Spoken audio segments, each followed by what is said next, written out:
नमस्कार मिथिलावासी। अपने सब गोटे के हम गुंजन ठाकुर नमस्कार करै छी और अपना चैनल पर में स्वागत करै छी, अभिनंदन करै छी।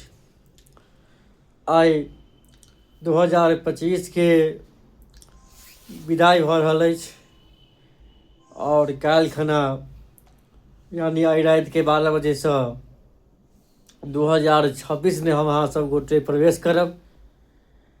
तो अपने सब गोटे से हम एगो क्षमा प्रार्थी जे 2025 में जे पूरा साल में जे हमरा सोशल मीडिया के तहत या फिर आमने सामने या फिर कतौ भी कोनो तरहक यदि कोनो अगर गलती भेलैए तो ओकरा लेल हम अहाँ सबसे क्षमा प्रार्थी छी जे 2025 में जे गलती सलती भेलै ओकरा अहाँ क्षमा करी और 2026 में काल्हि खना प्रवेश करब।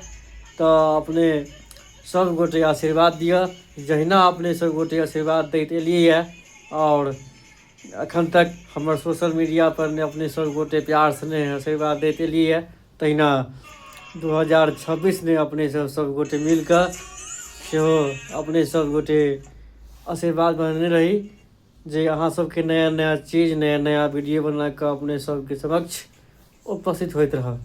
नमस्कार मिथिलावासी, प्रणाम मिथिलावासी, धन्यवाद।